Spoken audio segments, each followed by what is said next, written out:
Hey folks, welcome back to my channel. Welcome back to Do It For Yourself. Now, the first thing I would like to ask is if you find any value in this video, please subscribe guys, but also give me that like. I really need the like. I'm not seeing a whole lot of likes on my video. I'm not sure why, but I'm trying to make the best video content I possibly can, and to give me that like is going to help me push this video forward. Alright, so today what I'm going to do is I'm going to replace my standard halogen bulb off of a 2007 Dodge 2500 truck and replace it with an LED bulb. Now the process is fairly simple, but why would I want to do that? Well, a couple of reasons. One is an LED bulb will last a lot longer than a standard halogen bulb will. It will also help me see a lot further. It'll be brighter. So those are the main reasons why I want to upgrade. Now, if you do upgrade to a standard LED bulb, you will need something called a decoder. I know what you're thinking. Man, I just want to install the LED bulb and be done with it. Some vehicles may recognize that LED bulb and say you're good to go. However, if you're installing these LED bulbs, say in an older vehicle, or maybe not even in an older vehicle, and you don't have a decoder, then you may get something like flickering. You may get an erroneous error message on your cluster panel in your truck. Maybe even the engine light may come on. Maybe if you turn on your truck, the lights may go off and not stay on. So that's why we need a decoder. It basically is a communicator between your electrical system in your vehicle and the new LED bulb that you're installing. Now, I will also mention it's very important that once you purchase your new LED bulbs for your vehicle, wear gloves, because you don't want to mistakenly touch the little LED circuits on this bulb system with an oily finger. The other thing that this has is a fan on the end of it. Every LED bulb setup has some sort of a heat sink / fan system to keep it cooler, because these do get very hot. Okay, so what we're going to do next is I'm going to show you how to install this LED bulb. It's the same way you would install a standard halogen bulb, but for the sake of demonstration, we're going to go ahead and do that. Okay, so here is the LED bulb. What I'm going to do first is I'm going to take this harness system that I spoke about earlier, and I'm going to place it between the LED bulb and my headlight. So it basically, this is the default socket for my halogen bulb. Basically the way it was in there was just like that. That's it. But now I'm going to take this harness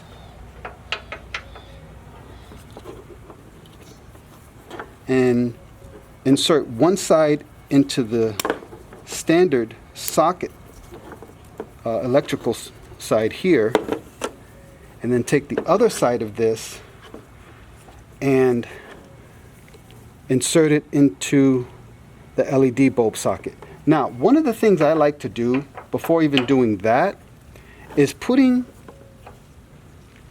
or maybe slapping on a little bit of dielectric grease in here. It really does keep the connections that are in here cooler, but it also prevents things like from oxidation, rusting, and things of that nature. And the way I do that is, this is called dielectric grease right here. And I'll put a link in the description in the event that you want to get some of this. But it's very safe on O-rings, it's safe on electrical connections, really almost anything like that. So I take a slab of this stuff, and then I just kind of put it in there. Just like this. I'm going to just make sure it gets on the connections in there. That's all I'm going to do. It looks kind of messy, but Alright.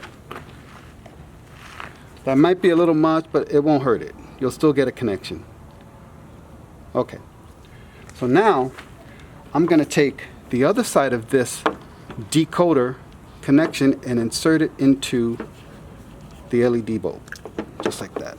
Okay. So now we're in there. It's solid. It's not going anywhere. Then I'm going to insert it into the, I'm going to orientate it into the headlight here connection. And you want to make sure when you insert these bulbs that the light is, it's not horizontal like this. Okay, you want it to be somewhat vertical like this. So you basically, you want to make sure that each side of the LED is facing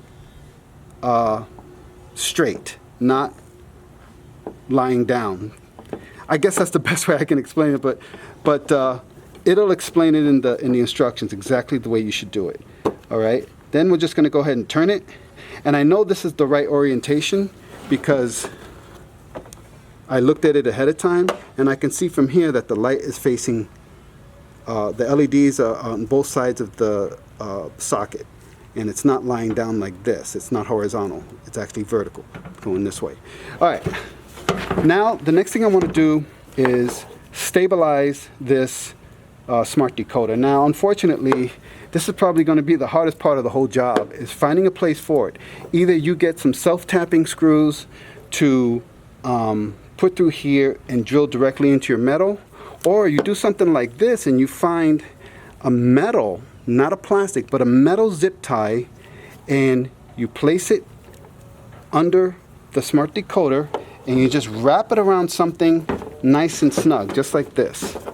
Okay, this isn't heavy at all, so it won't cause any damage if you tied it around some kind of housed wire like that. So you should be okay to go. You can even, if you want to, find a metal spot on your frame, which I would probably recommend more, simply because these get very hot. So if you can find a spot on your frame, do so. But if you can't, try to come up with something creative to try and zip tie around the frame instead. I probably wouldn't do around the wire, actually. I'd probably find something around the frame instead. All right, so I think that's all for now, guys. If you have any questions, comments, I would go ahead and invite that. Please, guys, give me the thumbs up. That would really help my channel, and we'll see you in the next video.